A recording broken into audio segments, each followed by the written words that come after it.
அங்க வந்திருக்க சாட்சியத்திற்கும் நாங்கள் செய்த குறுக்கு விசாரணை வந்த சாட்சியத்திற்கும் நீ கொண்டு வர சட்டத்திற்கும் இப்ப நீ பேசுற பேச்சுக்கும் கேலி ஆச்சுன்னா நான் ராஜினாமா பண்ணிட்டு போயிடுறேன். ராஜினாமா பண்ணிட்டு போறேன். உனக்கு என்ன பிரச்சனை? ஏன் தப்பு தப்பா சொல்ற? கர்ச்சிப்பு எடுத்து போட்டா அது ப்ராப்பர்ட்டி ஆயிடுமா? தப்பு தப்பான கொள்கை. நான் திரும்ப எல்லாம் படிச்சு பார்ப்பாடு சாரி கொடுத்த பணத்துக்கு வேலை பார்த்தேன், போயிட்டு வரேன்ட்டு போயிட்டு வந்தேன். நான் அப்படி என்னவில்லை, இப்படி மோசமானவன் வருவாங்க. வந்துட்டீங்களா? ஐயா என்ன நான் பிரிவினை மோசம் கொண்டு வருவார் ஒரு அமைச்சர். உனக்கு தெம்பு இருந்தா திராவிட கொண்டு வா, அம்பேத்கர் புத்தக காமிகள் இருக்குன்னு. அரசியல் சட்டத்தினுடைய மாண்புகளை சரத்துக்களை காப்பாற்றுவேன் சொல்லிட்டு அதே அரசியல் சட்டத்தில் இருக்கிற மதச்சார்பை புலிகோண்டி புதைக்க வேண்டும், அரசியல் சட்டத்தை திருத்த வேண்டும் என்று இந்தியாவினுடைய குடியரசுத் தலைவர் சொல்லுகிறார் என்றால் அதை நாடாளுமன்றத்தில் நான் சொன்ன ஐயோ அவரை பத்தி பேசலாமா? நாங்க கடவுளை பத்தியே பேசுறேன், நீ யார் எனக்கு? இதை இந்து நாடாக ஆக்க வேண்டும் என்று கொக்கரிக்கின்ற ஒரு கூட்டத்தினுடைய கொட்டத்தை அடக்கக்கூடிய தலைவர்கள் இன்றைக்கு இந்தியாவில் ஸ்டாலினை விட்டால் யாரும் இல்லை என்று எல்லாரும் ஒப்புக்கொள்கிறார். யார் அடக்கப்படுகிறார்களோ, யார் ஒடுக்கப்படுகிறார்களோ அவர்களுடைய குரலாக இறுதி மூச்சு வரை நாங்கள் இருப்போம். அரண்சை நண்பர்களுக்கு வணக்கம். அரண்சை ஊடகம் சுயேட்சையாக இயங்குவதற்காகவே உருவாக்கப்பட்டது. நாம் செய்கிற வேலை உண்மையிலேயே மக்களுக்காக செய்கிறோம் என்பதை நீங்கள் நம்பினால், வாய்ப்பு இருந்தால் இந்த ரேசர் பே கியூஆர் கோடுக்குள்ளே நீங்கள் அதை ஸ்கேன் பண்ணி எங்களுக்கு உங்களால் இயன்றதை விருப்பம் இருந்தால் ஆதரவு தெரிவிக்கலாம். திராவிட முன்னேற்ற கழகத்தினுடைய தலைவர், தமிழ்நாட்டுடைய முதலமைச்சர், திராவிட மாடல் ஆட்சியினுடைய நாயகர் வக்ஃப் வாரிய சட்டம் குறித்த இந்த நாடாளுமன்றத்தினுடைய நிலைக்குழுவில் நான் இடம்பெற வேண்டும் என்று விரும்பி எனக்கு ஆணையிட்டு கட்டளையிட்டு அந்த பணியை ஏறத்தாழ ஓராண்டு காலம் செவ்வன செய்தவன் என்கின்ற மன நிறைவோடு நீங்கள் அழைத்ததற்காக நான் இங்கே வந்திருக்கிறேன். அல்லாமல் எனக்கு முன்னாலே உரையாற்றிய சான்றோர் பெருமக்களை விட நான் அறிவுடையவன் என்றோ திறமையானவன் என்றோ நான் கருதி கொள்பவன் அல்ல. என்றாலும் எல்லோரும் சேர்ந்து தேர்ந்தெடுக்க வேண்டும், இலக்கை அடைய வேண்டும் என்ற உணர்வோடு இங்கே நாம் கூடியிருக்கிறோம்.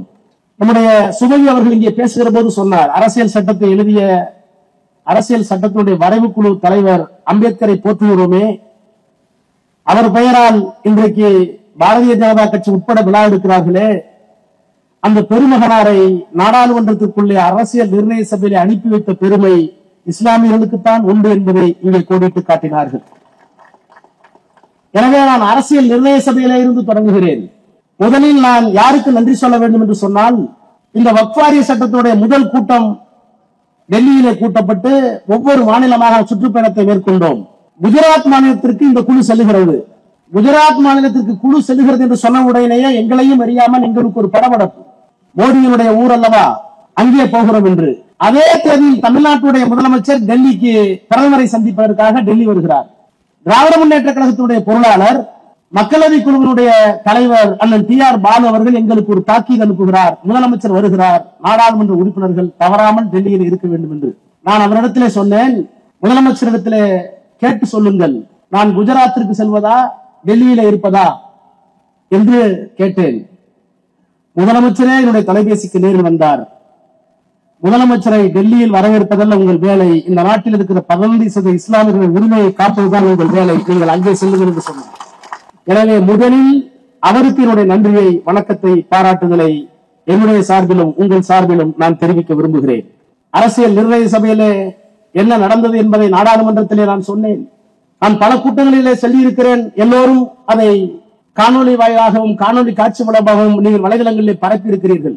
இந்தியாவிற்கு சுதந்திரம் கொடுக்க வேண்டும் என்று முடிவெடுத்து விட்டார்கள் வின்சென்ட் சர்ச்சிலும் கிளமெண்ட் அட்லியும். கிளமெண்ட் அட்லி இங்கிலாந்தினுடைய பிரதமர், அப்போது ஆட்சியை இழந்தவர் வின்சென்ட் சர்ச்சில். 2 பேருமாக சேர்ந்து ஒப்புக்கொண்டார்கள் இந்தியாவிற்கு சுதந்திரம் வழங்க வேண்டும் என்று. எப்படி வழங்குவது? ஜின்னா பாகிஸ்தான் கேட்கிறார். இந்துஸ்தானத்திலே சொல்லப்படுகின்ற இந்தியாவிலே, வரப்போகிற இந்தியாவிலே இஸ்லாமியர்கள் இத்தனை கோடி இருக்கிறார்கள். அவர்களுக்கெல்லாம் என்ன செய்ய வேண்டும்?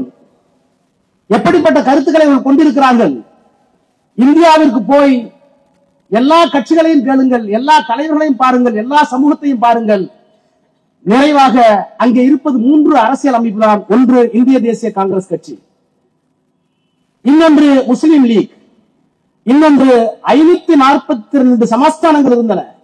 புதுக்கோட்டையில இருந்து ஹைதராபாத்தில இருந்து 542 சமஸ்தானங்கள் இருந்தன. அவர்களுக்கு என்று தனி இறையாண்மை, தனி மன்னர்கள், அவர்களுக்கு ஒரு கூட்டமைப்பு.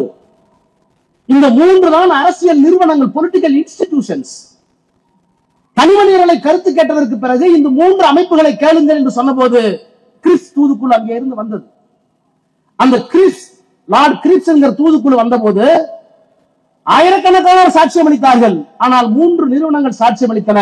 அந்த 3 நிறுவனங்களின் சார்பில் வெள்ளைக்காரனுக்கு முன்னால் போய் இந்தியா இப்படித்தான் இருக்க வேண்டும் என்று சாட்சியம் அளித்த 3 பேர் யார் தெரியுமா என்று நான் பலமுறை சொல்லியிருக்கிறேன்.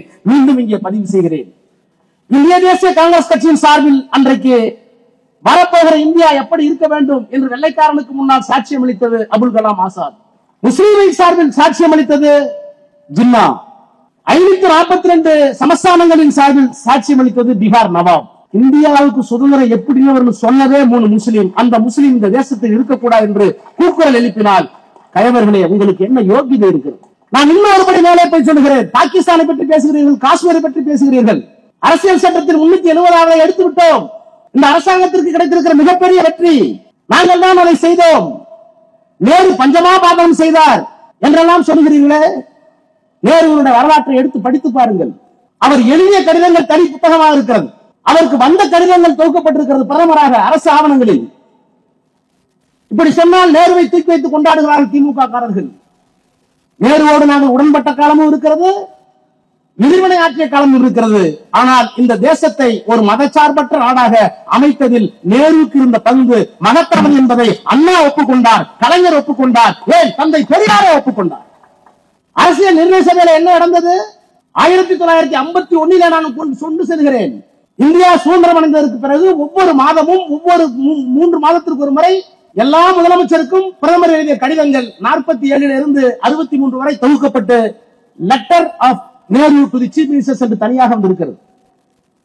இந்தியாவில் இருக்கிற அனைத்து முதலமைச்சர்களுக்கும் பிரதமராக இருந்த நேரு எழுதிய கடிதம், அப்படி கவர்னருக்கு எழுதிய கடிதம்.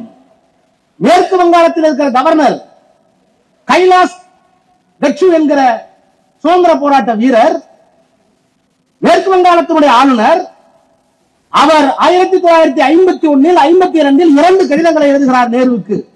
அருமை நண்பர் நேரு அவர்களே, காஷ்மீருக்கு சில உரிமைகளை வழங்கியிருக்கிறோம். அந்த மக்கள் இந்தியாவோடு இணைய வேண்டும், அதற்கு பக்குவப்பட வேண்டும் என்பதற்காக 370 கொண்டு வந்தோம். சுதந்திரம் அடைந்து 5-6 ஆண்டுகள் ஓடிவிட்டன. இப்போது காஷ்மீரை இணைத்தால் என்ன என்று கடிதம். அதற்கு நேரு எழுதுகிறார், இன்னமும் பாகிஸ்தானில் 40% மேலான இஸ்லாமியர்கள் தங்களை பாகிஸ்தானோடு இணைத்துக் கொண்டு மத ரீதியாக வாழ்கிறார்கள்.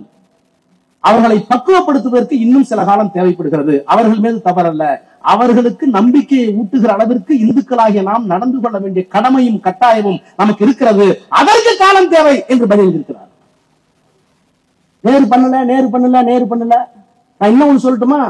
1996 31 வயசுல நாடாளுமன்ற உறுப்பினராக நான் வந்து காஷ்மீருக்கு நிலைக்குழுவின் பார்லிமெண்ட் ஸ்டாண்டிங் கமிட்டிக்கு போனப்ப நாங்க கடையில ஜாமான் வாங்கிட்டு போது நீங்க எல்லாம் இந்தியாவில இருந்து வந்தீங்கன்னு உங்களுக்கு கேட்டாங்க. லேன்னு ஒரு மலைப்பகுதியில போய் ஜாமான் வாங்கிட்டு இருக்கோம், தேசியில போயிட்டேன், நீங்க எல்லாம் இந்தியாவில இருந்தான்னு கேட்டாங்க. ஆக நீங்கள் இந்தியர்கள் தானா என்று கேட்ட அந்த சமூகத்தை திருத்தி அவர்களுக்கு நம்பிக்கையை ஊட்டி, நாங்கள் பெரும்பான்மை மக்களாக இருக்கிறோம், நீங்களும் இந்தியர்கள் தான், உங்களுக்கு எல்லா உத்தரவாதத்தையும் நாங்கள் தருகிறோம், அப்படி உத்தரவாதத்தை தர மறுத்தால் நாங்கள் மனிதர்களே அல்ல என்கின்ற அந்த உள்ள பிரிவை ஏற்படுத்திய பெருமை நேருவுக்கு உண்டு. அதுதான் கனிந்து இன்றைக்கு வாதத்திற்காக சொல்கிறேன். நீங்கள் 370 கொண்டு வந்ததற்கு பிறகும் அந்த மக்கள் இந்தியாவோடு இருப்பதற்கு விரும்புகிறார்கள் என்றால் அதற்கு காரணம் நேருவுடைய உழைப்பு, காந்தியினுடைய உழைப்பு, அன்றைக்கு இருந்த தலைவருடைய உழைப்பு, மறுக்க முடியாது. அரசியல் நிர்ணய சபையில் என்ன நடந்தது இன்றைக்கு சொல்லுகிறார்களே, சர்தார் வல்லபாய் பட்டேல் அவர்தான் சிறுபான்மை மக்களுக்கான துணைக்குழுவினுடைய தலைவர். Advisory committee under the constitution for minorities rights. ஒண்ணுக்கு தனித்தனி குழு அமைச்சாங்க. தாழ்த்தப்பட்ட மக்களுக்கு தனி குழு, என்ன உரிமை வேண்டும், மொழிவாரி சிறுபான்மை மக்களுக்கு என்ன உரிமை வேண்டும், அதற்கு ஒரு சப் கமிட்டி. இப்படி சப் கமிட்டி அமைக்கிற போது அரசியல் நிர்ணய சபையிலேயே தனித்தனி குழுக்களாக பிரிந்து தனித்தனி கடமைகளை ஆற்றி தனித்தனி தரவுகளை சேகரித்த நேரத்தில் அந்த குழுவுக்கு தலைவர் சர்தார் வல்லபாய் பட்டேல். சர்தார் வல்லபாய் பட்டேலுக்கு கீழே வேலை பார்த்தவர்கள் யார்? ராஜேந்திர பிரசாத், பின்னாலே குடியரசுத் தலைவர், அரசியல் நிர்ணய சபையுடைய தலைவர். அதுல இருந்து இன்னொருவர் யார்? டாக்டர் அம்பேத்கர். அதுல இருந்து இன்னொருவர் யார்? பண்டித நேரு, அம்பேத்கர். இவர்கள் எல்லாம் யாருக்கு கீழே வேலை பார்த்தார்கள் என்றால் சிறுபான்மை மக்களுடைய உரிமைகள் என்று வருகிற போது சர்தார் பட்டேலுக்கு கீழே வேலை பார்த்தார்கள். சர்தார் வல்லபாய் பட்டேல் அவ்வளவு தீர்த்தங்களை கொண்டு வந்தார் என்பது உண்மை. அவர்களுக்கு எங்கே சர்தார் வல்லபாய் பிடிக்க ஆரம்பித்தது என்றால் பிரதமராக இருக்கிற நேரு வெளிநாட்டில் இருக்கிறார். 48 காந்தி கொலை செய்யப்படுகிறார். கொலை செய்யப்பட்டதற்கு பிறகு சில காலங்கள் கழித்து RSS இருந்த தடை நீக்கப்படுகிறது. தடை நீக்கிய உடனேயே நீங்கள் எல்லோரும் தேசபக்தர்கள், காங்கிரஸிலே சேர்ந்து கொள்ளுங்கள் என்று கடிதம் எழுதினார். ஒரே ஒரு தவறு செய்தார். அந்த தவறுக்காக 10,000 கன அடியில் ஒரு சிலை. ஆக சிறுபான்மை மக்களுக்கு எல்லா தலைவரும் செய்திருக்கிறார்கள் அரசியல் சட்டத்தில். நான் இன்னும் ஒருபடி மேலே போய் சொல்லட்டுமா? அரசியல் சட்டம் வந்த போது we the people of India having solemnly resolved to constitute India in a sovereign, secular, socialistic, democratic republic. இன்னைக்கு இருக்கிற சட்டம், இந்திய மக்களாகிய நாங்கள் இந்தியாவை எப்படி உருவாக்கி இருக்கிறோம் என்றால், இது இறையாண்மை உள்ள ஒரு நாடாக, ஒரு சமதர்ம நாடாக, ஒரு மதச்சார்பற்ற நாடாக, ஒரு ஜனநாயக குடியரசு நாடாக. இதிலே மதச்சார்பற்ற என்கிற வார்த்தை அம்பேத்கர் கொண்ட சட்டத்திலே இல்லை. அதற்காக செக்குலரிசம் சொல்லுகின்ற மதச்சார்பை வலியுறுத்தாமல் இல்லை. அவர் என்ன சொன்னார் என்றால், நான் நாடாளுமன்றத்தை சொல்லிதான் பெரிய கலவரமே வந்தது. நாடாளுமன்றத்திலே preamble of the constitution அரசியல் சட்டத்தினுடைய முகப்புரையை சொல்லுகிற போது KT ஷா என்கின்ற அரசியல் நிர்ணய சபையில் இருந்த ஒரு உறுப்பினர், அம்பேத்கர் அவர்களே, பாகிஸ்தான் பிரிந்து விட்டது, they declared themselves a theocratic state. Pakistan பிரிந்ததற்கு பிறகு மதவழி தேசியம் என்று ஒப்புக்கொண்டார்கள். அந்த நாட்டுக்கு அரசாங்க மதமே இஸ்லாம் மதம் தான். அப்ப மதவழி நாடு, அது ஒரு மத சார்பற்ற நாடு என்று ஒப்புக்கொண்டார்கள். ஆனால் இந்தியாவில் இன்னமும் இஸ்லாமியர்கள் இருக்கிறார்கள், கிறிஸ்தவர்கள் இருக்கிறார்கள், தங்களை இந்துக்கள் என்று உணராத தாழ்த்தப்பட்டு இருக்கிறார்கள். அது தனி கதை. 1937 வரைக்கும் தாழ்த்தப்பட்டவர்கள் யாரும் இந்துக்கள் அல்ல. எங்க தாத்தா பத்திரத்தை எடுத்து பாருங்க. எங்க தாத்தா பத்திரத்துல இந்துங்கிறதே கிடையாது. சைவம்னு போட்டிருக்கு, ஜாதி போட்டிருக்கு, இல்லைன்னா வைணவம்னு போட்டிருக்கு, ஜாதி போட்டிருக்கு, இந்துங்கிற பேர் இல்ல. அன்றைக்கு தாழ்த்தப்பட்ட மக்கள் இந்துக்களாக உணரவில்லை. அவர்களையும் இந்துக்களில் சேர்த்த பெருமை காந்திக்கு உண்டு. அது சண்டை, தனி சண்டை. அதனாலதான் 2ஆம் வட்டமேஜை மாநாட்டுக்கு போறப்ப இங்க இருந்த தாழ்த்தப்பட்ட தலைவர்கள் எல்லாம் கையில வாயில ஒரு கோலையை கட்டிட்டு போனாங்க. சிவராஜா இருந்தாலும் MC ராஜாவா இருந்தாலும் ஒரு கோலையை கட்டிட்டு போனாங்க. பின்னாடி ஒரு விளக்கமாத்த கட்டிட்டு போனாங்க. எங்க இங்கிலாந்துக்கு என்னங்க இப்படி வந்திருக்கேன்னு கேட்டாங்க. இதான் எங்க நிலைமை இந்து மதத்துல. நாங்க நடந்தா அதை கூட்டிக்கணும், நாங்க துப்புனா இதுலதான் துப்பிக்கணும், தெருவில் துப்பக்கூடாது. எங்களை ஏன் இந்து என்று அழைக்கிறீர்கள்? we are not the integral part of Hindus. சொன்னது அம்பேத்கர், சொன்னது தாழ்த்தப்பட்ட தலைவர்கள். அதற்கு பிறகு ஒரு சங்கடம் வந்த காரணத்தினால் ஒப்புக்கொண்டார்கள். அந்த அரசியல் நிர்ணய சபையில் சர்தார் பட்டேலர்கள் தலைமையிலே இருந்து எல்லா பிரிவுகளையும் கொண்டு வந்து இஸ்லாமிய பெருமக்களுக்கு உரிமை கொடுத்த நேரத்தில் செக்யூலர் என்கிற வார்த்தை அரசியல் சட்டத்திலே இல்லை. KT ஷா கேட்கிறார். அதற்கு சொல்லுகிறேன், நான் பாகிஸ்தானை போல unless and until we openly declared that this country is a patriotic country, what does it mean? It is a secular country. I do not believe such a bad elements will come to power and say it is a patriotic government. இத சொல்ல வேண்டிய அவசியம் இல்ல. நம்ம என்ன மதச்சார்பற்ற நாடு தானே, நம்மகிட்ட இஸ்லாமியர் இருக்கிறாங்க, கிறிஸ்தவர் இருக்காங்க, இந்துக்கள் இருக்கிறாங்க, நம்ம எந்த மதத்தையும் சொல்ல பாகிஸ்தான் மாதிரி. இதை வெளிப்படையா சொல்ற அளவுக்கு மோசமான கெட்ட நடத்தை உள்ளவர்கள் ஆட்சிக்கு வரமாட்டார்கள் என்று நம்புகிறேன் என்று அம்பேத்கர் சொன்னார். அவர் நம்பிக்கையை பொய்த்த கூட்டம் இன்றைக்கு ஆண்டு கொண்டிருக்கிறது என்று நாடாளுமன்றத்தில் சொன்னேன். ஒரே கூச்சல் போலாம், ஒரே மனுஷன நான் சொல்லையா, அம்பேத்கர் சொல்லியிருக்காரு. I do not force such a bad elements to come to power. நான் அப்படி எண்ணவில்லை. இப்படி மோசமானவன் வருவான். வந்துட்டீங்களா ஐயா? என்ன நான் பிரிவிலேஜ் மோசம் கொண்டு வருவார் ஒரு அமைச்சர். உனக்கு தெம்பு இருந்தா திராவிட கொண்டு வா, அம்பேத்கர் புத்தக காமிகள் இருக்குன்னு. இப்ப இந்த சட்டத்தில் நடந்தது. ஓராண்டு காலம் வட்டாரத்தில் நாங்கள் எல்லா மாநில தலைவர்களுக்கு சென்றோம். மூத்த வழக்கறிஞர்கள் எவ்வளவு பீஸ் கேட்டாங்க? 1 கோடி ரூபாய். எங்களுக்கு முன்னால் வந்து 1 மணி நேரம் 2 மணி நேரம் சாட்சி சொல்லுவதற்கு மும்பாயில, மகாராஷ்டிராவில், குஜராத்ல சீனியர் கவுன்சில்ஸ் எல்லாம் பிராமணர்கள். அதுக்கு கீழே அதுக்கு அடுத்து இந்த பெரிய அதிகாரிகள் அந்த மாநிலத்தில் பெரிய வைக்கல. இப்ப சொன்னாரு ஷாராமா சொன்னாரு, இந்த சட்டத்தினுடைய பிரிவு 40 என்ன சொல்லுதுன்னா, சர்வே கமிஷனர் இருக்கார், செக்ஷன் 4 வக்ஃபோர்டுக்குன்னு சர்வே கமிஷனர் இருக்கார். அந்த சர்வே கமிஷனரே ஒரு சிவில் கோர்ட். ஒரு வக்ஃப் சொத்தை இது வக்ஃபுடைய சொத்து என்று கண்டறிவதற்கு அவர் சிவில் கோர்ட். பத்திரத்தை பார்க்கணும், எல்லாம் பார்க்கணும், சாட்சியங்கள் சேர்க்கணும், எல்லாம் பண்ணணும். அவரு சொல்லிட்டா அப்புறம் ட்ரிபியூனலுக்கு போகும். ட்ரிபியூனலுக்கு போனா அந்த ஃபைனல். அப்புறம் ஹைகோர்ட்டுக்கு போலாம். கொஸ்டின் ஆஃப் லாவில் சட்டத்தில் பிழை இருந்தாங்க. இதான் இது அந்நியில ஒரு சட்ட திருத்தம் 1995 நரசிம்மராவ் கொண்டு வந்தார். நான் இன்னும் கூட சொல்லுகிறேன், நாடாளுமன்றத்தில் கேட்டதான் இங்கேயும் கேட்கிறேன். இந்த வக்ஃப் சட்டம் கொண்டு வருவதற்கு 95 என்ன காரணம்? எந்த ஒரு சட்டத்தையும் திருத்தணும்னா அதுக்கு ஏதாவது ஒரு அடிப்படை காரணம் இருக்குல்ல. அதுக்கு ஒரு டிமாண்ட் இருக்கணும்ல. காரணமே இல்லாம ஒரு சட்டம் வருமா? பிசிஆர் ஒன்று இருந்தது, தீண்டாமை ஒழிப்பு சட்டம். அது பத்தலங்கிறத எல்லா முதலமைச்சரும் ஒத்துக்கிட்டாங்க முதலமைச்சர் மாநாட்டுல. அதற்கு பிறகு SC ST அட்ராசிட்டிஸ் ஆக்ட். அப்ப ஒரு சட்டத்தை மேலும் மேலும் கூடுதலாக வழிமுறையாக்குவதற்காக வளர்த்தெடுக்கிற போது அதற்கான சமூக காரணங்கள் என்ன, அதற்கான தேவை என்ன, கள நிலவரம் என்ன, ஆன் கிரவுண்ட் என்ன, புள்ளி விவரங்கள் என்ன, இதெல்லாம் கேட்டு அவர் அரசியல் திருப்புவாங்க. 95 திருத்தினார்கள். என்ன காரணம்? 1971 அன்னைக்கு இருந்த பிரைம் மினிஸ்டர் தலைமையில ஒரு குழு போட்டாங்க. நாடாளுமன்றத்தில் உருவாக்கப்பட்ட குழு இந்தியா முழுக்க சுற்றி பார்த்தது. இஸ்லாமியர்களுக்கு இன்னும் என்ன உரிமை தேவை, சுதந்திரத்துக்கு பின்னால் அந்த மக்கள் எப்படி இருக்கிறார்கள், அதிலே ஒரு கூறு அவர்களுக்கு இருக்கிற வக்ஃப் சொத்துக்கள் எல்லாம் பாதுகாப்பா இருக்கிறதா, அந்த பாதுகாப்பை உறுதிப்படுத்துவதற்கு என்ன செய்யலாம், அதுக்கு ஒரு ஒயிட் பேப்பர், வெள்ளை அறிக்கை எங்கே தாக்கல் செய்யப்பட்டது? நாடாளுமன்றத்தில் தாக்கல் செய்யப்பட்டது.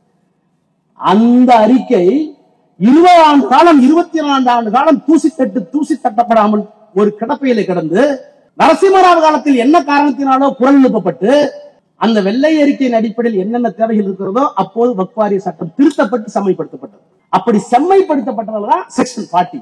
பிரிவு 40 என்ன சொல்லுகிறது என்றால், சர்வே கமிஷன் நடத்துறபடி நடத்தட்டும், சர்வே கமிஷனர் போறபடி போகட்டும், அரசாங்கம் போறபடி போகட்டும். ஒருவேளை சர்வே கமிஷன் சரியில்லாம போய் அரசாங்கம் ஒரு மதச்சார்பற்ற முறையினை நடந்து கொள்ளாமல் இருந்து அந்த மாவட்ட ஆட்சித்தலைவர் இந்துவாக இருப்பாரே ஆனால், ஒரு சொத்து வக்ஃப் சொத்து என்று அறியப்பட்டால், அது தெரிய வந்தால், இந்த 2 பேரும் அமைதியா இருந்தா வேற வழி இல்ல, அந்த போர்டுக்கு அதிகாரத்தை கொடுத்தார்கள். அந்த போர்டு என்ன செய்யணும்? சிவில் கோர்ட் அதிகாரத்தை கொடுத்தாங்க. இந்த 2 பேரும் செய்ய தவறினால், அப்படி ஒரு சொத்து வக்ஃப் போர்டு என்று அறியப்படுமானால் உடனடியாக இந்த கமிஷனர் செய்ய வேண்டிய வேலையை, ஆட்சியர் செய்ய வேண்டிய வேலையை இவர்களே செய்யலாம். எப்படி செய்யலாம் என்றால், இந்த சட்டத்தின் பிரிவுகள் அடிப்படையில் செய்யணும். சும்மா எழுதிட்டு போக முடியாது. சர்வே கமிஷன் என்ன பண்ணணும்? செக்ஷன் 4ல சர்வே கமிஷன் என்னென்ன உரிமைகள், அப்புறம் வக்ஃப்னு முடிவு பண்ணிட்டா டிக்ளரேஷன் செக்ஷன் 6, செக்ஷன் 5, அதுக்கு பிறகு கெசட்ல போட்ட பிற்பாடு இல்ல நீங்க பண்ணது தப்புன்னு சொன்னா டிஸ்பியூட் செக்ஷன் 7, அந்த டிஸ்பியூட்டை கேட்டு சித்து வைக்கிறதுக்கு ட்ரிபியூனல் எல்லாம் இருக்கு. இந்த அடிப்படையில் தான் அந்த வக்ஃப் போர்டு முடிவு செய்யலாம். அது மாதிரி வக்ஃப் போர்டுக்கு அந்த அதிகாரம் கொடுக்கப்பட்டதற்கு பிறகு ஏறத்தாழ 65,000 பெரிய சொத்துக்கள் வக்ஃப் போர்டால் மீட்கப்பட்டிருக்கிறது வரலாறு. ஆனா இந்த பெரிய பெரிய வக்கீல்லாம் என்ன சொல்றான், எங்களுக்கு முன்னாடியே நான் இதெல்லாம் படிச்சு தரவா போயிட்டேன் சிவில் கோர்ட் வக்கீல்னால. அவன் என்ன சொல்றாங்க, அப்படி சொல்றேன் நான், எல்லாம் இருக்கு, ரெக்கார்ட்ல இருக்கு. கர்ச்சீப் எடுத்துக்கிட்டான். ஒரு சீனியர் கவுன்சில் 1 கோடி ரூபாய் சம்பளம் அவனுக்கு. கமிட்டியில சொல்றான், ஒரு கர்ச்சீப் எடுத்து செக்ஷன் 40 கீழே அப்படி போட்டு இது வக்ஃப் ப்ராப்பர்ட்டின்னு சொன்னா அது வக்ஃப் ப்ராப்பர்ட்டி ஆயிடும். அவ்வளவு மோசமான சட்டம். இருக்கிறவெல்லாம் மடைய நினைச்சிட்டு நான் திரும்ப கேட்டேன், செக்ஷன் 40 இருக்குல்ல, பிரிவு 40 கீழ் அந்த வக்ஃப் போர்டுல இருக்கிற சேர்மனோ அங்க இருக்கிற ஒருத்தரோ இது வக்ஃப் போர்டுன்னு வந்துட்டா அந்த வக்ஃப் போர்டு வக்ஃபுக்கு சொந்தமான சட்டம் சொத்து என்று சொல்லுவதற்கு எந்த பிரிவினையை கையாள்வார்? அமைதி. இப்ப செக்ஷன் 4 படி பிரிவு 40ல ஒரு enquiry should be conducted by the Waqf board for which to locate the title all the provisions in the act should be exhausted. நீ 40க்கு கீழே உன்னுடைய உரிமையை பயன்படுத்தி இந்த சொத்து இந்த கிரவுண்ட் சொத்து வக்ஃப் போர்டுன்னு சொன்னா சர்வே கமிஷனர் என்ன பண்ணுவாரோ அதையெல்லாம் நீ செய். உனக்கு என்ன பிரச்சனை? ஏன் தப்பா சொல்ற? கர்ச்சீப் எடுத்து போட்டா அது ப்ராப்பர்ட்டி ஆயிடுமா? தப்பான கொள்கை. நான் திரும்ப எல்லாம் படிச்சு பார்ப்பாடு, சாரி கொடுத்த பணத்துக்கு வேலை பார்த்தேன், போயிட்டு வரேன்ட்டு வந்தேன். நான் ஏதோ இங்க ராணிப்பேட்டையில வேணும்னு பேசுறதுக்காக சொல்லல. கிரண் ராஜு பேசுகிற சட்டத்தை அறிமுகப்படுத்தி பொய்யவே சொன்னேன். உனக்கு பொய் சொல்றதே வேலை போச்சான்னு கேட்டேன். இந்த சட்டத்தை முதல்ல அறிமுகப்படுத்திய போது திருச்செந்துறையை சொன்னேன். அந்த திருச்செந்துறை ரெக்கார்டு எடுத்து போட்டேன் வக்ஃப் போர்டுல. இந்த நிலைக்கு நாடாளுமன்ற நிலைக்குழு சென்னைக்கு வந்துச்சு. திருச்சி கலெக்டர் கூப்பிட்டோம், வக்ஃப் போர்டு சேர்மனை கூப்பிட்டோம், ரெவன்யூ செக்ரட்டரி கூப்பிட்டோம். 800 ஏக்கரை அபகரிக்கிறதா சொல்றானே உண்மையானு கேட்டோம். ரெக்கார்டு எடுத்து பார்த்தா தெளிவா இருக்கு. இது ஒரு காலத்துல ஒரு நவாபால் 800 ஏக்கரை வக்ஃப் ப்ராப்பர்ட்டி சொன்னது உண்மைதான். அதுக்கு ரெக்கார்டு இருக்கு. எப்பயோ ஒரு நவாப். ஆனால் 1951லேயே இந்த சொத்துக்கள் விற்கப்பட்டு விட்டன அல்லது பாராதீனம் செய்து விட்டன. அதுவும் இருக்கு. அது ஒரு ஓரமா இருக்கு. அது நம்ம ஒரு பிரிஸ்கிரிப்ட் ஃபார்மேட். அந்த ஃபார்மேட்ல கையால அப்ப இருந்த கரெக்ட் எழுதியிருக்காரு. இது வக்ஃப் ப்ராப்பர்ட்டி தான், ஒரு நவாபால தான் கொடுத்தாங்க. ஆனா அதுக்கு பிறகு 1951லேயே இத பல பேருக்கு கொடுத்துட்டாங்க, கிரைம் பண்ணிட்டாங்க அல்லது வக்ஃபை இனமா கொடுத்துட்டாங்க. இப்ப எல்லாம் குடியேறி போச்சு, இப்ப இங்க கிராமம் இருக்கு. ஒத்துக்கிட்டதே அவங்கதான். அதை மட்டும் கரெக்டா மறைச்சிட்டு இந்த 800 ஏக்கர் தப்பா பேசுறாங்க. பொய்க்கு அளவே இல்லை, பொய்க்கு அளவே இல்லை. இப்படியெல்லாம் கொண்டு வந்து ஒவ்வொரு பிரிவாக உடைத்து நொறுக்கி ஒண்ணுதான் ஆக்கிட்டோம். இதை நான் சொல்லல, திரும்ப இந்த சட்டமன்றமா சொல்லிருக்கேன், எடுத்து படிச்சு பாருங்க. நீ திரும்ப பேசுற, பொய்யா பேசுற. நான் வக்ஃப் போர்டுல எல்லாத்தையும் உடைச்சு வச்சிருக்கேன். ரிப்போர்ட் தப்பா வந்திருக்கு, அது வேற விஷயம். நீங்க மெஜாரிட்டி வச்சுக்கிட்டீங்க.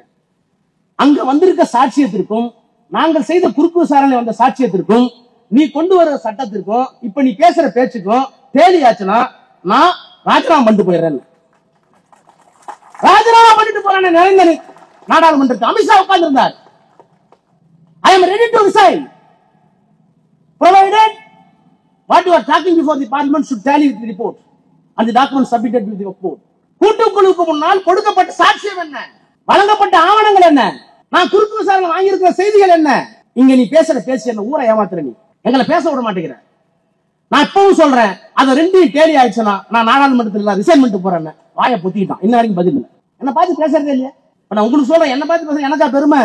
எங்களுக்கு பின்னால எங்களை இயக்கிக் கொண்டிருக்கிற முத்துவேல் கருணாநிதி ஸ்டாலின் என்ற மகத்தான மனிதனும், அந்த மனிதனுக்கு பின்னால் இருக்கிற பெரியார், அண்ணா, கலைஞர், அம்பேத்கர் என்ற மாபெரும் தலைவர்களும் எங்களை இயக்கிக் கொண்டிருக்கிற காரணத்தினால் நாடாளுமன்றத்தில் எங்களை பார்த்தால் பயப்படுகிறார்கள், பயப்படுறாங்க. ஆக இப்படியெல்லாம் கொண்டு வந்து ஒரு சொத்து வக்ஃப் சொத்தா அரசாங்க சொத்தா என்று சந்தேகம் இருக்குமானால் அந்த வழக்கு கடைசி முடிகிற வரை வக்ஃப் சொத்தாக அறிவிக்கப்படாது, அது அரசாங்கம் கையில் இருக்கும். என்ன நியாயம்? சும்மா நாட்டி ஒருத்தர் வக்ஃப் சொத்துல ஒரு கேஸ் போட்டு விட்டுறான். ராணிப்பேட்டையில ஒரு 40 ஏக்கர் இருக்கு, அது பெரிய வணிக வளாகம் இருக்கு, அதுக்கு ஏதாவது ஒரு டாக்குமெண்ட் வச்சு இது என்னன்னு போட்டுறான், நம்பர் பண்ணிக்குவான் கேஸ. இந்த கேஸ் முனிசிபல் கோர்ட்ல முடிஞ்சு, அப்புறம் டிஸ்ட்ரிக்ட் கோர்ட்ல முடிஞ்சு, அப்புறம் ஹைகோர்ட்ல முடிஞ்சு, அப்புறம் சுப்ரீம் கோர்ட் போறதுல 35 வருஷம் ஆயிடும். என்ன சொல்றாங்க கிளவரா, எப்படி ஏமாத்துறான் பாருங்க. அப்படி கடைசியா கோர்ட்ல முடிகிற வரைக்கும் அந்த சொத்து வக்ஃப் சொத்து அல்ல, அது அரசாங்கத்தினுடைய கட்டுப்பாட்டில் இருக்கும். அதுக்குள்ள யாரு சாவரா எவன் போறான் அதை பத்தி கவலையப்பட மாட்டான். 35 வருஷம் கழிச்சு அந்த சொத்து சுப்ரீம் கோர்ட்ல வரதுக்குள்ள இங்க கோவில் கட்டி குடிச்சுவாங்க, பிள்ளையார் வச்சிரும், நம்ம ஒண்ணும் பண்ண முடியாது. ஆக எப்படியெல்லாம் அரசு நிர்வாகத்தை முடக்குவது, எப்படியெல்லாம் வக்ஃப் சொத்துக்களை முடக்குவதற்கு அதிகாரங்களை எடுப்பது, எப்படியெல்லாம், இது என்ன தெரியுமா, இது இந்த மாதிரி வந்து கலெக்டர் வந்து இது கிடப்பில் வைக்கப்படுதுன்னு சொன்னா அது மேல அப்பீல் கிடையாது. நீ கேஸுக்கு தான் போலாம், கலெக்டர் போட்ட உத்தரவுக்கு அப்பீல் கிடையாது, ட்ரிபியூனல் ஃபைனல் கிடையாது. இப்படி கட்டுக்கதைகளை விட்ட காரணத்தினாலதான் நீ சொல்றது எல்லாமே காக் அண்ட் புல் ஸ்டோரி, கட்டுக்கதைன்னு சொன்ன. நாங்கள் பேசுவதற்கு எந்த பதிலும் கிடையாது. நான் இப்போது சொல்கிறேன், அரசியல் நிர்ணய சபையில மைனாரிட்டி என்று சொல்லப்பட்ட சிறுபான்மை மக்களுக்கு என்ன பாதுகாப்பு? நான் இன்னும் சொல்லட்டுமா? இப்ப சொன்னாரே சுபவி, இந்தியா சுதந்திரம் அடைந்த போது அந்த சுதந்திரத்தை மகிழ்வோடு ஏற்றுக்கொண்டாரா காந்தி? நவகாலியில் உட்கார்ந்து இருந்தார், ரத்த ஆறு ஓடுச்சு, எல்லை காந்தி அங்க நின்னார். என்ன காரணம்? அரசியல் சட்டத்துல ஏன் இவ்வளவு சிக்கல்? ஏன் 2 ஆண்டு காலம் இதை கொண்டு வரது காலமாச்சு, சீசா கொண்டு வரலாம்ல? என்ன பிரச்சனை? வெள்ளக்காரன் துப்பாக்கி கீழே வச்சிருந்தான், தேசிய ஒருமைப்பாடு. துப்பாக்கி கீழே இந்தியா ஒரு ஒருமைப்பாடு உள்ள நாடா வச்சிருந்தான். ஆனா அவன் போனதுக்கு பிறகு என்ன செய்யறது? நேருவுக்கு புரியல, காந்திக்கு புரியல. எல்லாரும் உட்கார்ந்து பேசுறாங்க, இத்தனை ஜாதி இருக்கு, இத்தனை மொழி இருக்கு, இத்தனை உணவு இருக்கு, நான் கட்டுற வேட்டி அவன் கட்ட மாட்டேங்கிறான். நான் சாப்பிடுற கறியை மணிப்பூர்ல சாப்பிடுறது இல்ல, மணிப்பூர்ல சாப்பிடுற கறியை நான் சாப்பிடுறது இல்ல. நம்ம ஊர் இட்லி ராஜஸ்தான் இல்ல, ராஜஸ்தான் அங்க இருக்க குல்ஃபி இங்க இல்ல. அப்ப உணவு மாறி இருக்கு, உடை மாறி இருக்கு, பழக்க வழக்கம் மாறி இருக்கு, கலாச்சாரம் மாறி இருக்கு. ஏறுபடுதல கல்யாணம் நம்ம சொல்றோம், அங்க இறங்கும்போது 6 மணிக்கு கல்யாணம் நடத்துறோம். அப்ப மதம் வேற, ஜாதி வேற, மொழி வேற, பழக்க வழக்கம் வேற, உணவு வேற, உடை வேற, இத்தனை வேற்றுமைகளையும் கொண்டு வந்து ஒற்றுமையாக கொண்டு வர வேண்டும் என்று சொன்னால் என்ன செய்ய வேண்டும் என்று திட்டமிட்ட ஆவணம் தான் அரசியல் சட்டம். அந்த அரசியல் சட்டம் சொல்லுகிறது, we the people of India having solemnly resolved to constitute India into a sovereign, secular, socialistic, democratic republic. 13 நீதிபதிகள் உட்கார்ந்தாங்க 1972ல. சுதந்திரம் வந்து 47, அரசியல் சட்டம் அமலுக்கு வந்து 50, 51. 22 ஆண்டுகளுக்கு பிறகு உச்ச நீதிமன்றம் 13 நீதிபதிகளை கொண்ட அமர்வு உட்கார்ந்துச்சு. அரசியல் சட்டத்தை திருத்தலாம், திருத்திக்க. whether the basic structure of the constitution can be amended or not. முதல்ல எதெல்லாம் பேசிக் ஸ்ட்ரக்சர்? அரசியல் சட்டத்தை எத்தனை முறை மாத்திக்கிட்டோம்? 140 தடவை மாத்திட்டோம். அரசியல் சட்டத்தை மாற்றிக் கொள்வதற்கு நாடாளுமன்றத்திற்கு எல்லா உரிமையும் இருக்கிறது. ஆனால் எவையெல்லாம் மாற்றக்கூடாது? அடிப்படை பண்புகளை மாற்றக்கூடாது. அடிப்படை பண்புகள் என்னென்ன? 13 ஜட்ஜு 68 நாள் தொடர்ந்து ஆர்குமெண்ட், கேசவானந்த பாரதி கேஸ். இதெல்லாம் நீ மாற்றக்கூடாது, நாடாளுமன்றத்துக்கு அதிகாரம் இல்லை. அதுல செக்குலரிசம், அதுல ஈக்குவாலிட்டி இருக்கு. அப்ப நாடாளுமன்றத்தால் 13 நீதிபதிகள் கொடுத்த அமர்வின்படி நீ எதை வேணாலும் மாத்திக்கலாம். Basic structure of the constitution cannot be amended. Secularism, மதச்சார்பின்மை எடுக்கப்பட முடியாது சொல்லிட்டாங்கல்ல. இந்தியாவிலே குடியரசு துணைத் தலைவர் தங்கர் ஸ்பீக்கர்ஸ் கான்ஃபரன்ஸ் மாநிலங்களில் இருக்க ஸ்பீக்கர் கான்பரன்ஸ் எல்லா சபாநாயகருக்கான மாநாடு இருக்குல்ல, அரசு பூர்வமான மாநாடு, அந்த மாநாட்டில் சொல்றார் 72 ஜட்ஜ்மெண்ட் தவறு, அரசியல் சட்டத்தை திருத்த வேண்டிய அவசியம் வந்து விட்டது என்று இந்தியாவினுடைய குடியரசுத் தலைவர். எது மேல சர்ச்சை எடுத்துட்டு வந்த நீ? அரசியல் சட்டத்தினுடைய மாண்புகளை சரத்துக்களை காப்பாற்றுவேன் சொல்லிட்டு அதே அரசியல் சட்டத்தில் இருக்கிற மதச்சார்பை குளிதோண்டி புதைக்க வேண்டும், அரசியல் சட்டத்தை திருத்த வேண்டும் என்று இந்தியாவினுடைய குடியரசுத் தலைவர் சொல்லுகிறார் என்றால் அதை நாடாளுமன்றத்தில் நான் சொன்ன ஐயோ அவரை பத்தி பேசலாமா? நாங்க கடவுளை பத்தியே பேசுறேன், நீ யார் எனக்கு? நான் சொன்னேன், நாங்க கடவுளை எல்லா கடவுளையுமே நான் பேசுவேன். Who is this gentleman?